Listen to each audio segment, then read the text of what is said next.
Fala pessoal, vamos começar aí mais uma revisão. Sábado à noite, 9h24. Revisãozinha curta, né? Meia horinha só de revisão aí. Pra gente estar sempre alinhado com os pontos que caem na banca, né? Vamos lá. Aqui nessa revisão a gente... É o primeiro vídeo do canal sobre isso.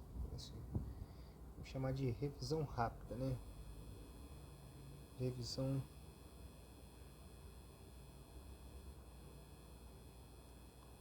rápida. Nós vamos abordar diversos temas, tá? Mistureba aí para você aprender um pouquinho sobre cada coisa. Vamos lá. Segundo o enunciado na 117 da FONAGE, a ausência de vítima no GCRIM, quando intimado ou não localizado, importa o quê? Então, a gente está falando da ausência da vítima. A vítima é aquela que representou, no GCRIM. Se ela não der continuidade, acaba ali a sua condição de procedibilidade. Então, a condição de procedibilidade vai ser anulada.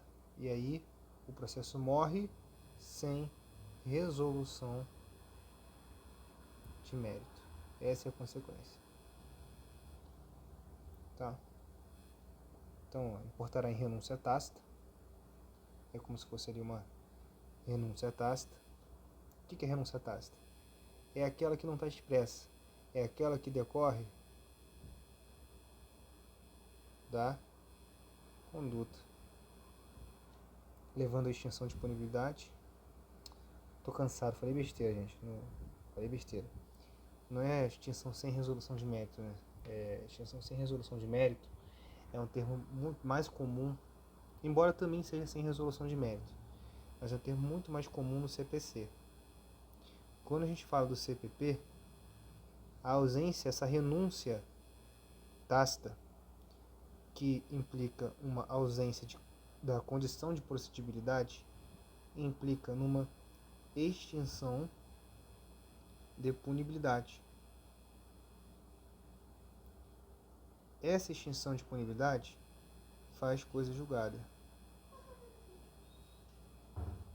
Tá? Então, fazendo a correção, a ausência da vítima, tá? Ela culmina na renúncia tácita. Ok? Essa renúncia tácita implica na extinção de punibilidade, que forma a coisa julgada. Tudo bem? Olha o horário, só para vocês verem aqui, 9h28, sábado. Tô cansado, por isso que deu essa vacilada rápida. Mas o enunciado do FONAGE diz exatamente isso. A ausência da vítima no GCRIM, no Juizado Especial Criminal, tá?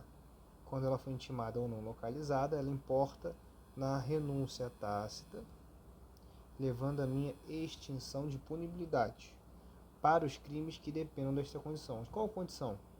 Dependem da representação da vítima. A representação é uma condição de existência, é uma condição de procedibilidade. Sem essa representação, o processo morre e aí é extinta a punibilidade do agente. Tudo bem?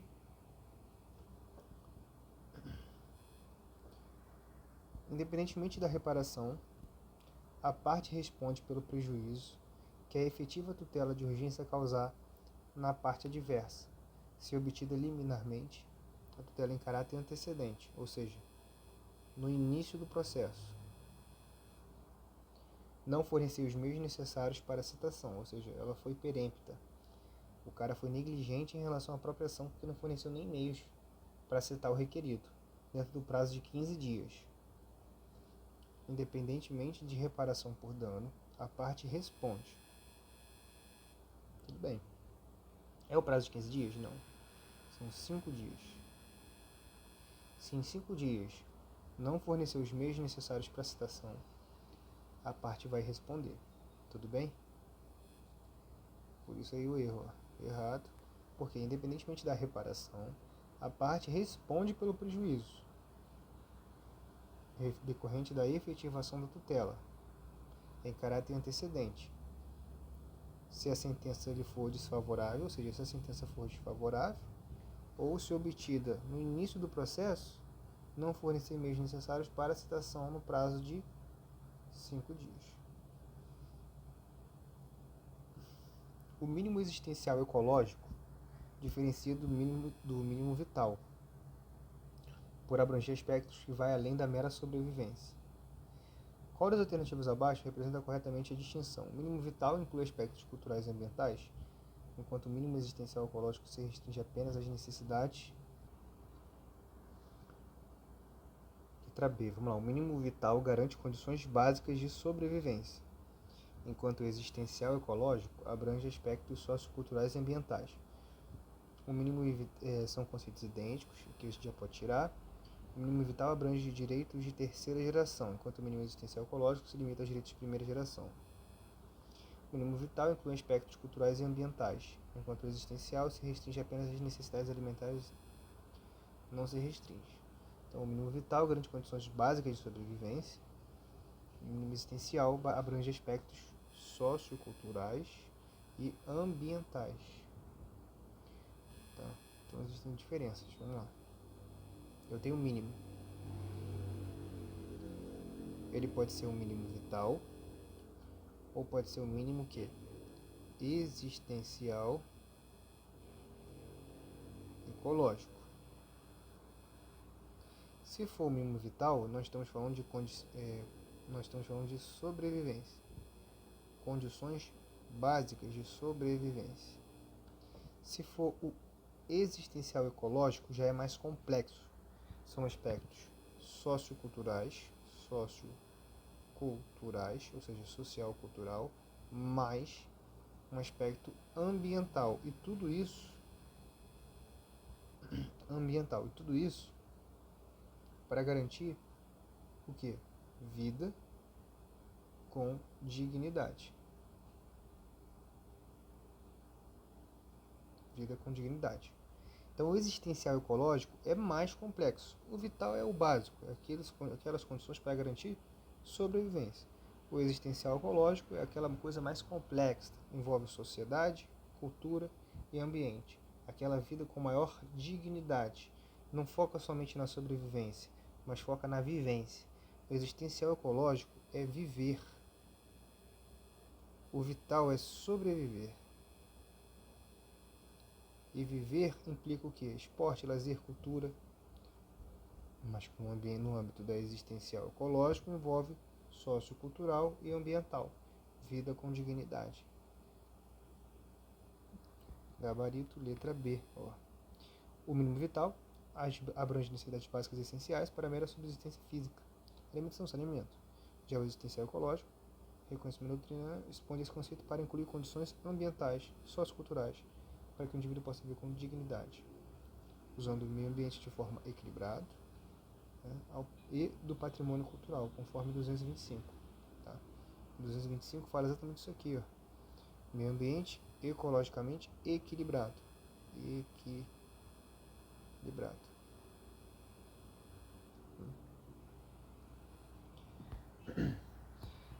Vamos lá. Em caso de divergência de opiniões entre a pessoa apoiada e um dos apoiadores, um negócio jurídico relevante, a vontade da pessoa apoiada sempre prevalece, não, ela é decidida em juízo. Ocorre uma análise do juízo. Então está errado, havendo divergência, tá, em um negócio que possa trazer um risco ou um prejuízo, o juiz deverá ser acionado para decidir a questão, ouvido sempre o Ministério Público, porque a gente está falando de uma pessoa que está sendo assistida. Tá? Então o Ministério Público ele é ouvido. Tudo bem?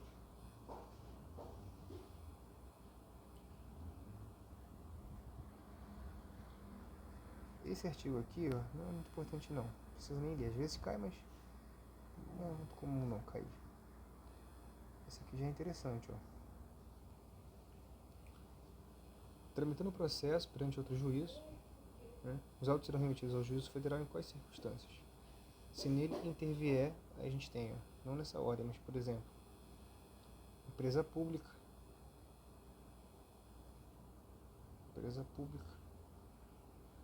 a União, entidades autárquicas e aquela galera, aqueles conselhos que fiscalizam as profissões. Se eles estiverem na qualidade de parte ou de terceiro interveniente, tramita-se perante então a Justiça Federal, né? Atrai a competência da Justiça Federal, exceto em ações que envolvam a Justiça Eleitoral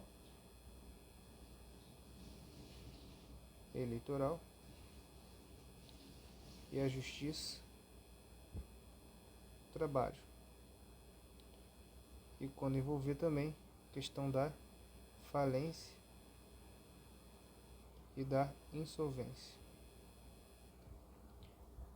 Os autos serão remetidos, não serão remetidos, se houver pedido cuja apreciação seja de competência do juízo perante a qual foi proposta a ação. Tá.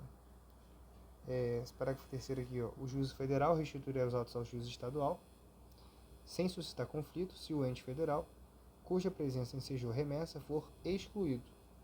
Ou seja, se o ente, por exemplo, União ou entidade autárquica, ocorrer a exclusão do processo, os autos são remetidos à Justiça Estadual. E o objetivo disso é justamente evitar um conflito de competência. Por isso que se faz a restituição. Então aqui, ó, nós temos União, tá? Empresas públicas, entidades autárquicas e fundações, Conselho de Fiscalização de Atividade Profissional. Então, vamos lá, anotar. 1. União. 2. Empresa pública. 3. Entidades autárquicas ou fundacionais. E 4. Conselho de Fiscalização de Atividade Profissional.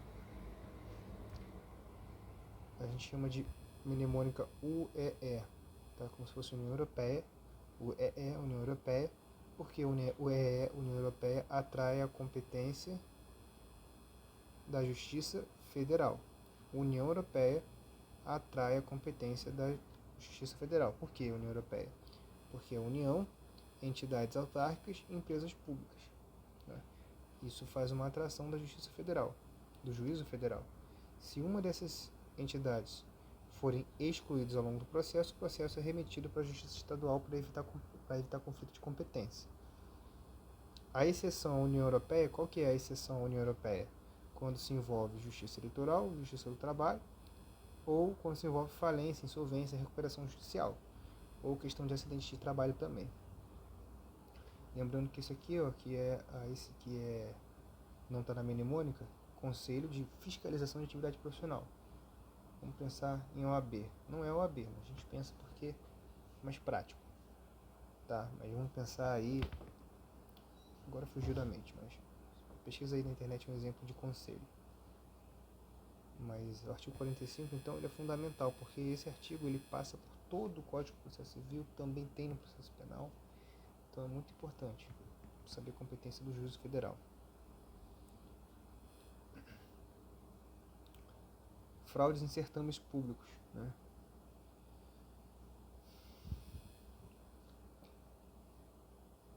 Utilizar, o verbo-chave é utilizar ou divulgar indevidamente, né, com o fim, ou seja, finalidade específica de beneficiar a si ou a outrem, ou de comprometer a credibilidade do certame. Conteúdo sigiloso, ou seja, o concurso, avaliação, exame público, processo seletivo, exames ou processo seletivo. Se acontecer isso, reclusão de 1 a 4 anos. Também comete o crime quem permite ou facilita, por qualquer pessoa, a esse acesso não autorizado de informações sigilosas. Se dessa ação resultar em dano, ocorre a minha qualificação. Então aqui é a qualificação, é a qualificadora Qualificadora do delito. Qual é a qualificadora do delito? Se causa dano à administração pública. Aí é de 2 a 6 anos. Aumenta-se de 1/3 se o fato foi cometido por funcionário público. O fato sendo cometido por funcionário público aumenta de 1/3. Então, a fraude em certame público é utilizar ou divulgar conteúdo sigiloso e feito de forma indevida com esse fim de beneficiar a si ou a outra. Então, é o dolo específico dele. Tem qualificadora esse crime? Pode perguntar. Tem qualificadora quando prejudica a administração pública, quando causa dano à administração pública. Tá? Tem uma extensão do legitimado ativo? Tem. Aquele que permite ou facilita o acesso a pessoas não autorizadas. Tem majorante? Tem. Ele tem tudo. É um crime que tem tudo. Tem majorante, tem extensão, tem qualificadora, só que o majorante dele é de 1/3, porque no geral, quando o funcionário público participa, a majorante costuma ser 1/6.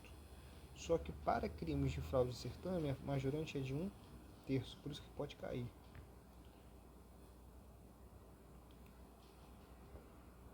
PDF.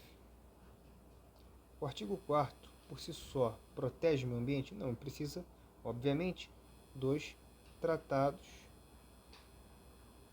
internacionais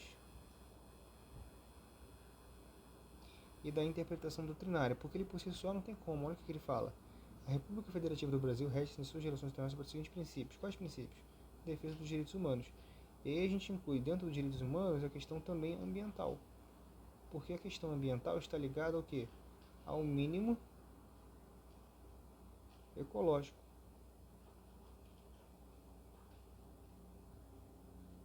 E ao mínimo vital também. Então, não existe direitos humanos sem direito ambiental. Porque é o ambiente, é o equilíbrio ambiental, é o equilíbrio do ambiente, que é um bem de uso comum, que permite a perpetuação da espécie humana, a vitalidade da espécie humana. E por isso, também permite a existência de direitos humanos. Tá? Então não existe. Qual a diferença entre litisconsórcio passivo, litisconsórcio necessário e unitário? O unitário é aquele que causa resultados homogêneos para todos, sob pena de nulidade para aquele que não foi citado. Então, o unitário ele implica em nulidade, ao passo que o necessário, o litisconsórcio necessário, é aquele em que deve ocorrer a citação sob pena de ineficácia, não é nulidade, é ineficácia da sentença para o não citado. Tudo bem?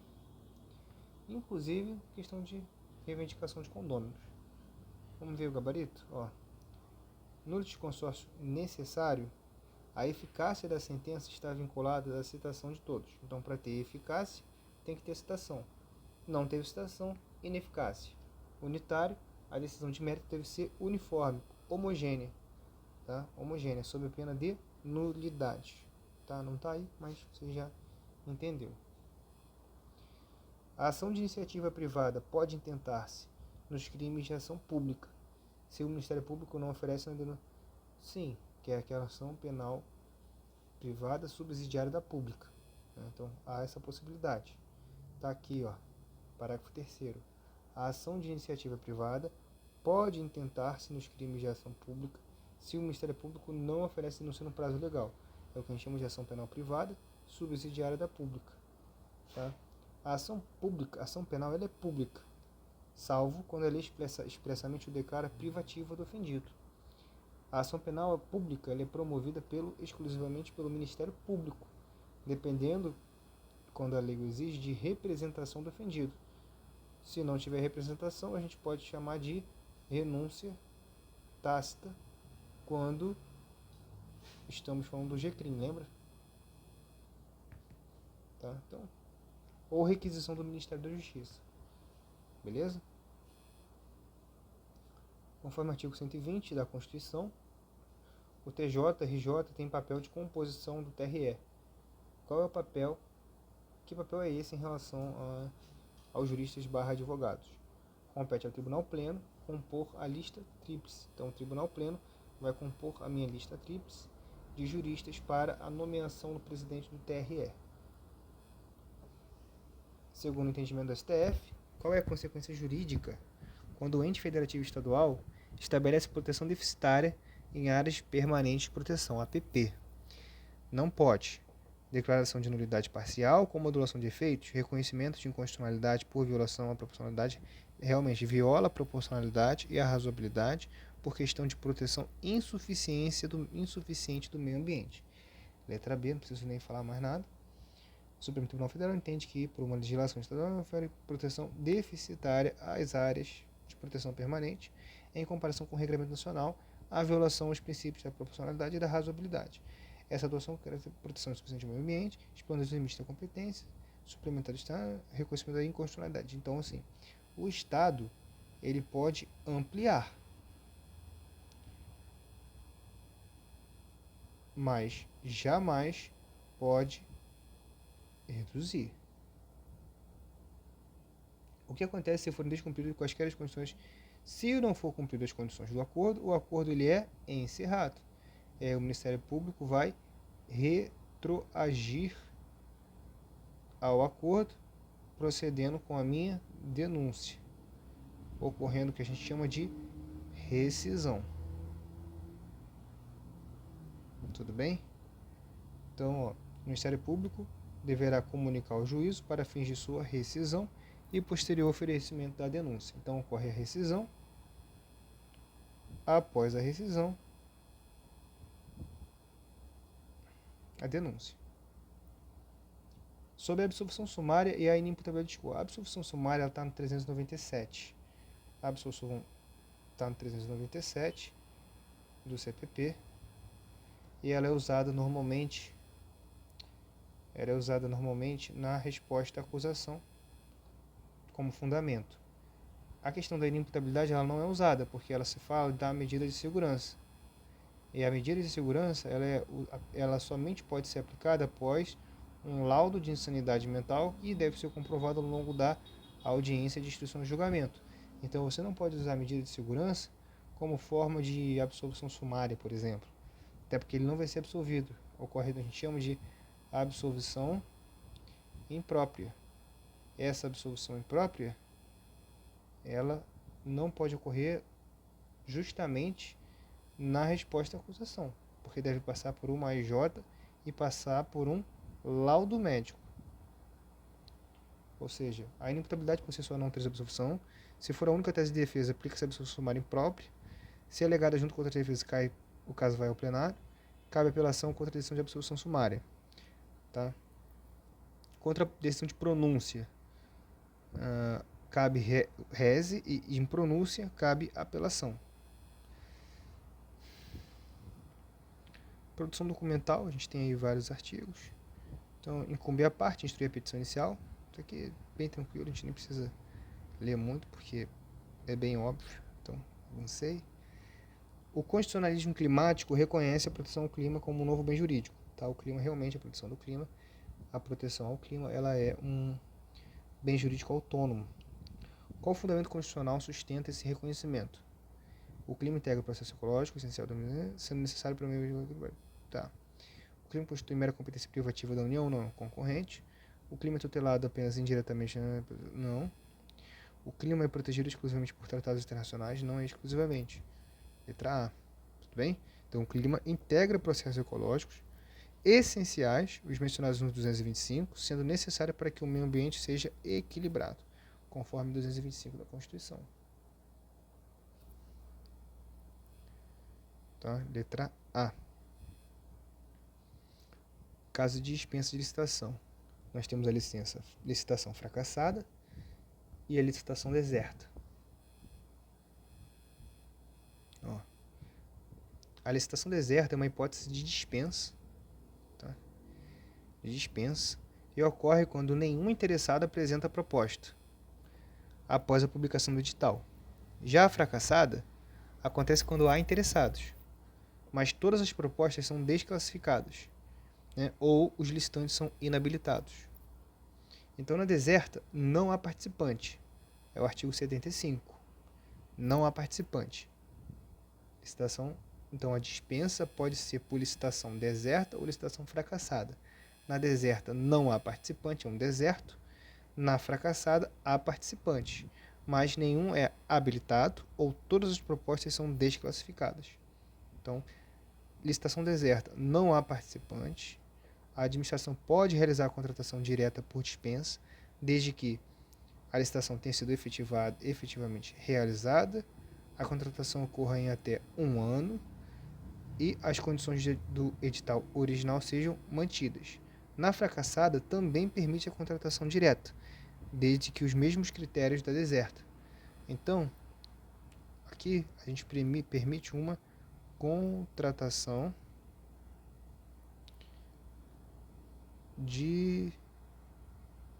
direta, tá bom? Regras comuns. A contratação direta não é automática. Exige justificativa e análise do caso concreto.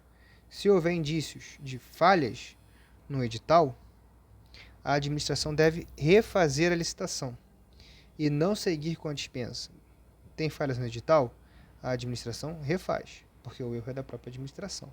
Senão ela iria induzir uma licitação deserta ou fracassada para provocar essa dispensa.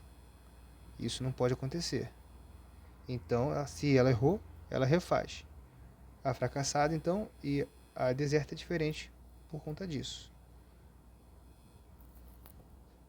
O Ministério Público intervirá quando não for parte nas causas decorrentes da violência doméstica e familiar contra a mulher. Ou seja, o Ministério Público intervirá quando não for parte nas causas cíveis e criminais decorrentes de violência doméstica e criminal à mulher. Decorrente de violência doméstica e familiar contra a mulher. Em geral, o MP tem a função de intervir nas causas que envolvem vulnerabilidade. É assim com os casos que envolvem crianças, adolescentes, indígenas e, com a advento da Lei Maria da Penha, houve a inclusão da mulher. Há também a questão dos idosos, seja nas ações cíveis, seja nas ações criminais, uma ou outra. Tem vulneráveis? Ocorre a participação do MP. Tudo bem? Então pode falar de criança, adolescente, indígenas, enfim, qualquer uma delas. Ocorre a minha participação do MP. Tranquilo? De acordo com o regimento interno, o Tribunal Pleno é composto por Tribunal Pleno, o órgão especial é uma ramificação do Tribunal Pleno. O Tribunal Pleno tem 210 desembargadores, como está escrito aí. Já o órgão especial temos 25 desembargadores, em que 13 é eleito por antiguidade e 12 por eleição. Ou seja, a maioria é por antiguidade, mas temos 12, que é um montão, por eleição. Essa é a composição. Critério de fixação de competência.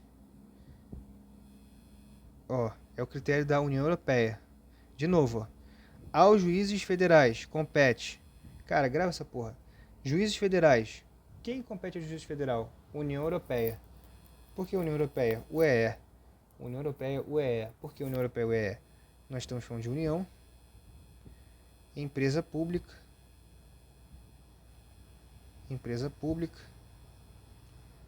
e entidade autárquica,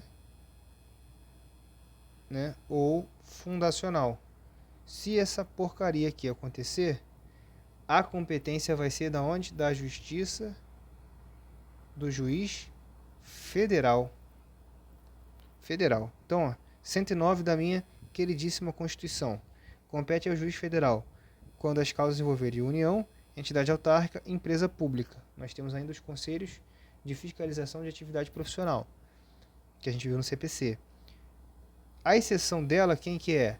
A exceção é a Justiça do Trabalho,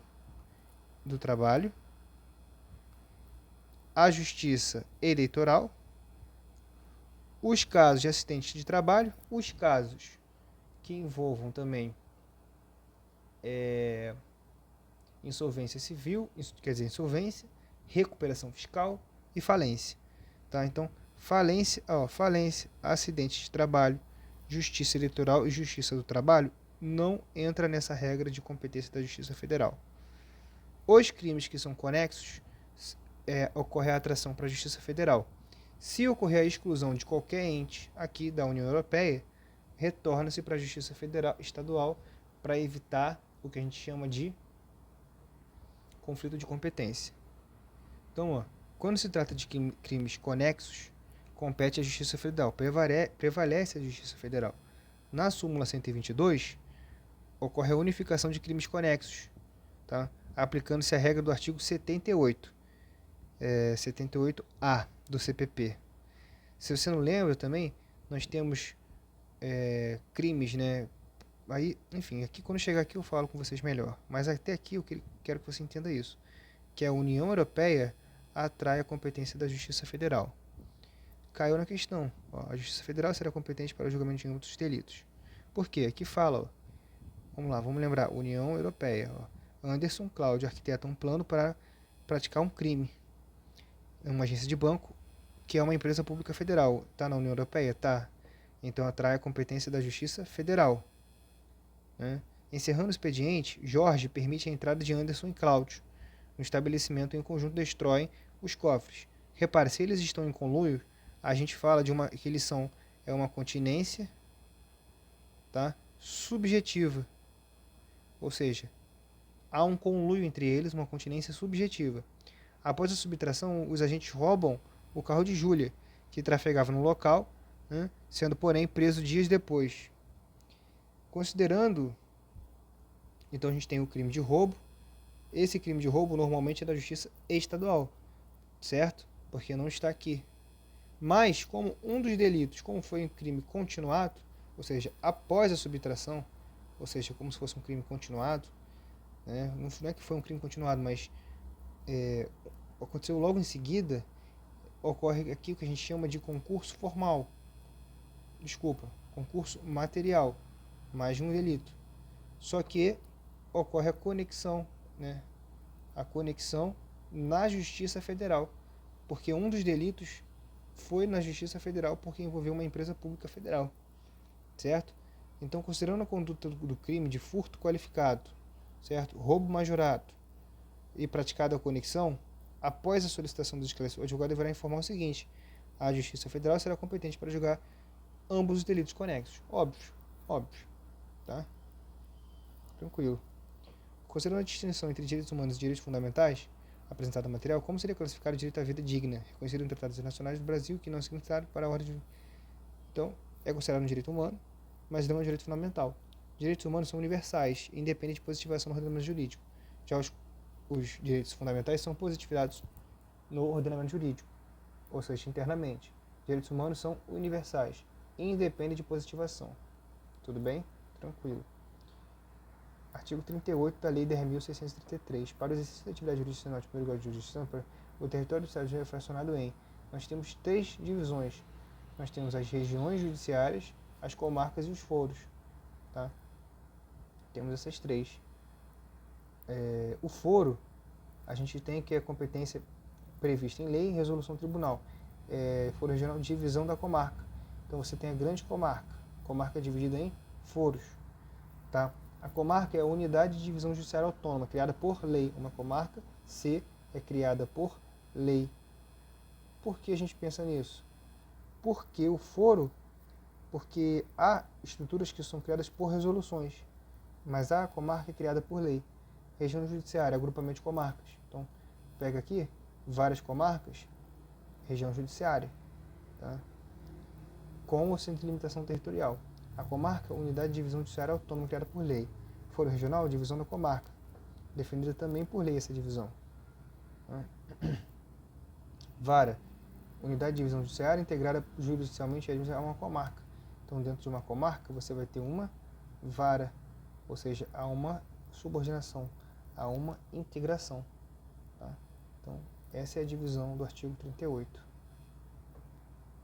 Só para fechar, o Tribunal Pleno, o órgão especial dá posse ao desembargador, só, ao passo que o Tribunal Pleno dá posse ao presidente, ao corregedor, ao vice, ao diretor-geral. Claro, o Tribunal Pleno tem um grau de importância maior que o órgão especial, portanto que é ele que fornece subsídios para a construção do órgão especial.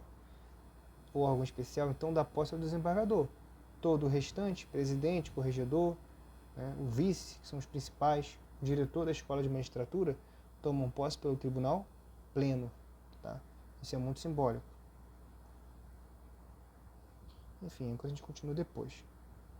Na aula de hoje era essa, depois a gente continua daqui.